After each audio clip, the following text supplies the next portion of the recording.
اگر صدیق اکبر کی بات ہو اور ہجرت کی بات نہ ہو، اس سفر کی بات نہ ہو، تو بات یہ ادھوری رہ جاتی ہے۔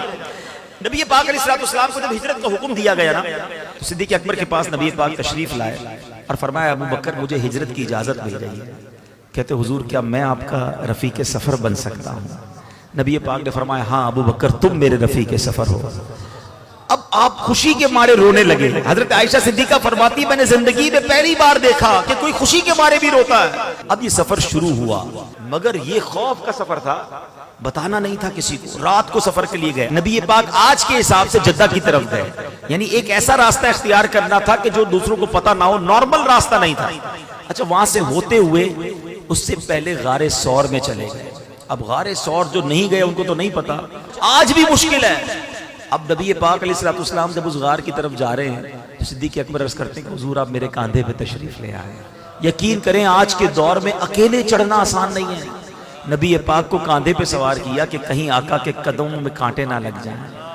اچھا اس سے پہلے جب غار ثور کی طرف جا رہے تھے نا، صدیق اکبر نے ایک بڑا نرالا انداز اپنایا۔ پہلے آگے چلتے، تھوڑی دیر بعد دائیں چلتے، پھر لیفٹ پہ آ جاتے، پھر پیچھے چلتے۔ نبی پاک نے کہا ابو بکر یہ کیا کر رہے ہو؟ کہتے حضور جب مجھے خیال آتا ہے کہ دشمن آگے سے حملہ کر دے گا میں آگے آ جاتا ہوں، جب یہ خیال آتا ہے دشمن پیچھے سے حملہ کرے گا حضور میں پیچھے آ جاتا ہوں، جب دائیں طرف دشمن کا خیال آتا ہے حضور میں دائیں طرف آ جاتا ہوں۔ کہا کہ اے ابو بکر تمہارا خیال یہ ہے کہ دشمن جب مجھ پر حملہ کرے تو تمہیں تکلیف ہو مجھے نہ ہو؟ کہ واللہ حضور میری یہی خواہش ہے کہ آپ پر کسی طرف سے بھی حملہ ہو تو پہلے ابو بکر اس کو سہے۔ اللہ اکبر۔ نبی پاک نے ابو بکر صدیق کے لیے جنت کی دعا فرمائی۔ اب جب پہاڑ پر چڑھنے کا وقت آیا صدیق اکبر نے کاندھوں پہ اٹھایا، اوپر جاتے ہیں۔ غار کے اندر جانے سے پہلے، غار ویسے ہی بڑا خوفناک ہوتا ہے، نہ جانے کتنے جانور اندر پہلے سے موجود ہوں، کہ صدیق اکبر نے کیسے مزے لوٹے۔ وہ واقعی ایسا غار ہے کہ اگر دو بندے بیٹھ جائیں تو پیر سے پیر ٹکراتا ہے، سانس سے سانس ٹکرا رہی ہے۔ اتنی چھوٹی سی جگہ ہے، 3 دن اور 3 راتیں اللہ کے حبیب کے ساتھ ہیں۔ مگر سنو کیا کیا آپ نے، آپ اندر گئے، غار کو صاف کیا، محبوب کی آمد ہے، گویا تیاری کر رہے ہیں۔ دیکھا بہت سارے سوراخ ہیں، اپنی چادر کے ٹکڑے کیے، ہر سوراخ میں اپنی چادر کا ٹکڑا ڈالا، 1-2 سوراخ باقی رہ گئے، اپنا پیر رکھ دیا کہ حضور تشریف لائیں۔ طویل واقعہ ہے، نبی پاک تھک چکے تھے، آرام فرمائیے۔ آقا نے صدیق اکبر رضی اللہ عنہ کی گود میں آرام فرمایا، اور اب سانپ ہے جو بھی دیدار مصطفیٰ چاہتا ہے۔ بڑی کوشش تھی کہ صدیق اکبر انگوٹھا ہٹا لے، آپ نے انگوٹھا نہ ہٹایا، اور اب حضرت صدیق اکبر کے انگوٹھے پر وہ سانپ کاٹتا ہے، زہر ہے۔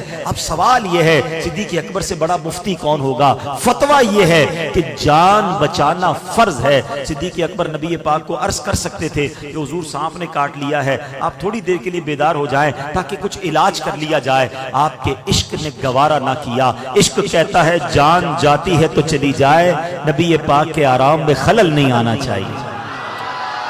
مگر تکلیف کے عالم میں آنکھوں سے آنسو بہتے ہیں، اور وہ آنسو نبی پاک کے رخسار پر گرتے ہیں۔